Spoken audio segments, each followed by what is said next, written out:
Tradicionalmente, na divisão das faixas etárias por ciclo de vida, aqui no nosso departamento, que é o DAPES, né, Departamento de Ações Programáticas Estratégicas, a saúde da criança tem por missão o cuidado da criança de 0 a 10 anos. A partir do momento que a criança faz 10 anos, daí seria a saúde do adolescente. Depois nós temos a saúde da mulher e do homem, e finalmente a saúde do idoso. A saúde da criança hoje, muito até inspirados, né, pela Rede Cegonha, nós revimos essa missão e hoje a gente considera como missão da saúde da criança não mais o cuidado, né, com a criança de 0 a 10 anos, mas o cuidado com a criança da gestação até 10 anos. Então, esse período da gestação, a gente está entendendo que é um período de confluência, né, um período de interesse comum, tanto da saúde da criança quanto da mulher. Então, essa seria a nossa missão. E dentro para dar conta, né, desse cuidado, dessa atenção integral à saúde da criança, desde a gestação até completar 10 anos, nós temos o que a gente tem chamado de eixos temáticos prioritários que a gente tem trabalhado. O primeiro deles é a atenção humanizada ao recém-nascido, né, que faz muita interface também, né, com a Rede Cegonha, que é a prioridade básica, né, do Ministério da Saúde no que tange a saúde da criança e da mulher hoje. Se, né, para o recém-nascido, né, que é o nosso primeiro eixo temático, a prioridade desse período neonatal, né, é a gente trabalhar com a Rede Cegonha, melhorando o pré-natal, melhorando o cuidado nas maternidades, porque a primeira causa de óbito em crianças menores de 1 ano são essas do período neonatal, né? Então, é a criança que acaba morrendo por questões ligadas à prematuridade, por questões ligadas a infecções nesse período neonatal, que é muito sensível. Temos um segundo eixo temático que é muito forte aqui na nossa área, tanto que ele participa do nome, né, da nossa área técnica, que é a área técnica de saúde da criança e aleitamento materno. Então, esse segundo eixo temático é o aleitamento materno, né? Nós temos muitas ações nesse eixo. A iniciativa Hospital Amigo da Criança está nesse eixo. A proposta, né, de trabalhar, né, de capacitar os profissionais de saúde da atenção básica para as ações de aleitamento também está, que constitui uma ação chamada Amamenta e Alimenta Brasil. Temos também a Rede Brasileira de Bancos de Leite, nessa ação maior, né, do aleitamento materno.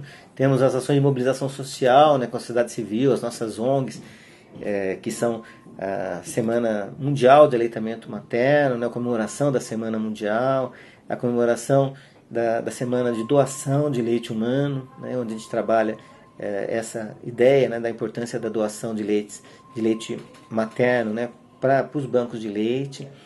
Então, esse conjunto de ações compõe esse eixo temático do aleitamento materno, né, e que tem sido muito importante para aumentar as taxas de aleitamento materno no Brasil. O Brasil praticamente dobrou o tempo de aleitamento das décadas de 70, 80 para os dias de hoje, né? Então isso tem sido muito importante.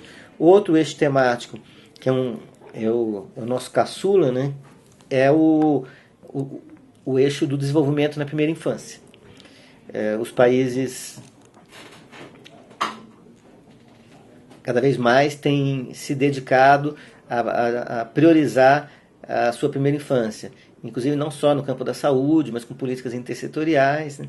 Então, valorizando, né, esse período que vai da gestação até 6 anos de idade, em especial da gestação até os 3, 4 anos, que é um período onde é muito sensível, né, para o desenvolvimento da criança, tanto do ponto de vista físico, quanto do ponto de vista emocional, quanto do ponto de vista mental, e que vai marcar o que vai ser essa criança como adulto, né, o resto da vida, né? Então a gente tem discutido muito a criança, se amamentada ou não, né, nesse período, vai ajudar a definir se ela vai ser obesa, hipertensa, né, na vida adulta. A criança ter recebido afeto, né, ter tido a oportunidade de ter adultos afetuosos, acolhedores ao seu redor, que dão limite, que sabem dar limites sem violência, isso vai ser importante para a saúde mental dessa criança. Então, esse é o motivo do nosso terceiro eixo temático, que é o cuidado com o DPI, né, o desenvolvimento na primeira infância. A partir de 2 anos, quando a criança faz de 1 ano, acima de 1 ano, a primeira causa de morte já não é mais doença no Brasil. A primeira causa de óbito são as chamadas causas externas, que congregam 2 tipos de problemas. Os óbitos relacionados a acidentes e os óbitos relacionados à violência, né? Então, por isso nasce nosso quarto eixo temático, que tenta justamente trabalhar essa questão da violência, né? Preparando os profissionais de saúde, e não só da saúde, a gente tem trabalhado muito de forma intersetorial, os profissionais da assistência social, da educação, das outras políticas públicas, para fazer desde prevenção e promoção de cultura, prevenção de violência, promoção de cultura de paz, né? Nas escolas, por exemplo, né? Prevenindo o bullying, né? Tá preparando os professores para lidar com essas situações de conflitos entre as crianças, passando depois da prevenção, promoção, né? Passando por um diagnóstico precoce. Então, nem sempre é fácil detectar que está havendo uma situação de violência contra a criança, né? Então os profissionais têm que estar preparados para detectar sinais sutis, né, de que essa criança, por exemplo, está sendo vítima de violência. Depois, a questão do tratamento adequado, né, para aquelas situações da criança que efetivamente é vítima, né, de violência, crianças e adolescentes, viu? Porque nesse aspecto, para esse quarto eixo temático e vários outros, a gente trabalha de maneira muito integrada com a saúde do adolescente aqui no Ministério, e a problemática em relação à violência não muda muito, né, principalmente no componente de violência familiar e tal, para crianças e adolescentes. Depois ainda na questão da violência, né, que é feito o diagnóstico, a gente tem uma fase muito importante, que é a da notificação da violência, que é obrigatória no país, né? E, finalmente, a criação de uma rede de proteção, né, para essa criança ou adolescente, uma proteção intersetorial, para evitar que essa criança seja revitimizada e eventualmente até venha a morrer por causa disso. Isso é muito comum, né? A criança é vítima de pequenas violências, até que um dia ela acaba morrendo por consequência de violências, né? Colaborando para essa estatística que eu disse para vocês, né, de que a principal causa de óbito nas crianças acima de 1 ano já são as causas externas, congregando a situação de violência e os acidentes. Também, então, nesse eixo temático está a questão da prevenção de acidentes. Então, a gente tem várias ações acontecendo para a prevenção de acidentes domésticos, né, acidentes de trânsito. Aqui no Ministério da Saúde, principalmente a Secretaria de Vigilância em Saúde, a SVS, que tem um trabalho muito específico, muito interessante, muito bem feito, de promoção de saúde, promoção de um trânsito menos violento, que hoje o trânsito é uma carnificina, né, não só para crianças, mas também para os adultos. Então isso é muito importante, já que essa é a primeira causa de óbito nessa faixa etária. O nosso quinto eixo temático são a atenção à criança, à infância em situações específicas. Daí entra uma questão da gente trabalhar com a diminuição das iniquidades no país, né? Então, lembrar que crianças indígenas, crianças quilombolas, crianças nos rincões desse país, né, nas regiões ribeirinhas da Amazônia, nos rincões do Nordeste, tem um risco muito maior de adoecer e morrer do que as outras. Então, se por um lado, né, a gente está comemorando que o Brasil acabou de cumprir, né, o objetivo número 4 do milênio, né, que seria a redução da mortalidade infantil que existia em 1990 em 2/3, né, antes de 2015, até 2015, sendo que nós estamos em 2013 e isso já aconteceu no ano passado. Então a gente está comemorando, a mortalidade infantil caiu.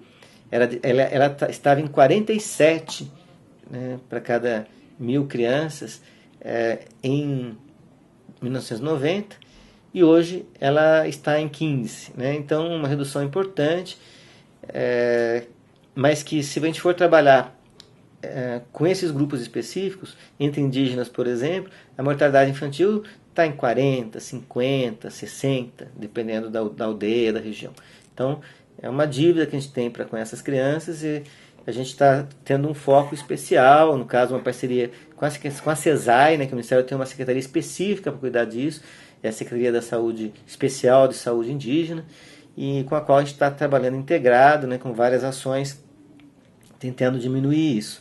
Também um outro público que a gente tem inovado, que nós não tínhamos ações nesse campo, né, desses grupos específicos de maior vulnerabilidade, são as chamadas crianças presas, né, que são crianças que são filhas de mães que estão presas e que acabam hoje crescendo, vivendo em prisões, né, e em situações às vezes subhumanas, tão subhumanas quanto das próprias mães. Né. Então temos várias ações nascendo, essa também é uma novidade, né, aqui na área técnica. Né, a gente tem alguns projetos incipientes em parceria, inclusive com a área técnica da saúde prisional, nesse campo.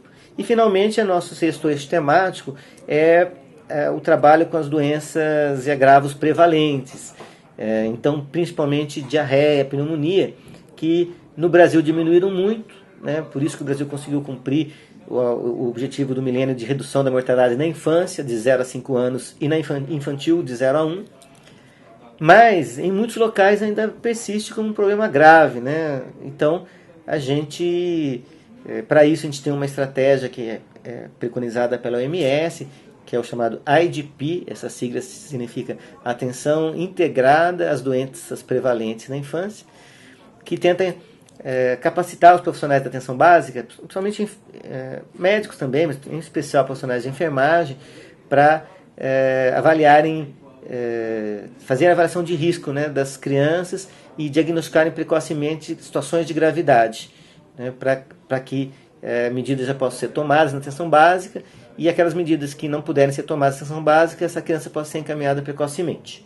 Então hoje, eu diria que é esse rol de ações que congregam as nossas prioridades. A Rede Cegonha é, sem sombra de dúvida, uma das principais prioridades do Ministério da Saúde hoje, do governo da presidenta Dilma Rousseff, e ela traz esse conceito desse olhar perinatal, que a minha companheira Esther, né, da Coordenadora da Mulher, vai comentar, né, em que é essa conclusão de que não dá para a gente trabalhar com a questão da saúde neonatal sem olhar para a saúde da mulher, né, saúde materna. Isso porque a vida do bebê começa muito antes dele dar o primeiro choro. Né? Então, desde a concepção, né, a gente começa a forjar o que vai ser essa criança. Então, começa então com um trabalho na atenção básica, né, na saúde da mulher, do planejamento familiar, né, das ações em prol dos direitos sexuais e reprodutivos, né, da mulher, do homem. Depois, a qualificação do pré-natal. Então, só para dar um exemplo, é a mulher que está lá fazendo pré-natal, mas se esse pré-natal não for bem feito, ele pode acarretar um problema que a gente tem hoje, que todo ano a gente tem cerca de 6.000 crianças nascendo com sífilis congênita, uma doença bíblica, né? Uma doença muito antiga e que era para ter sido já superada, né? Nos países desenvolvidos praticamente não existe, é raridade, mas no Brasil tem essa dimensão ainda, e é uma doença de diagnóstico e tratamento muito fáceis, e que sinaliza que, embora o nosso pré-natal hoje ele esteja muito acessível, a maioria das mulheres brasileiras faz as preconizadas 6, 7 consultas, esse número de crianças nascendo com sífilis congênita sinaliza uma má qualidade do pré-natal. Então, a Rede Cegonha tem por um dos seus objetivos qualificar esse pré-natal. E isso está acontecendo, por exemplo, no caso da CIFES que eu falei, com a introdução de uma tecnologia de custo-benefício muito favorável, por exemplo, que é um teste rápido, que o diagnóstico sai na mesma hora, né, na unidade básica, não precisa ter aquela coisa, né, a pessoa vai, faz um exame, esse exame vai levar 2 meses para chegar ao resultado, de repente daí a mulher até já deu à luz. Né?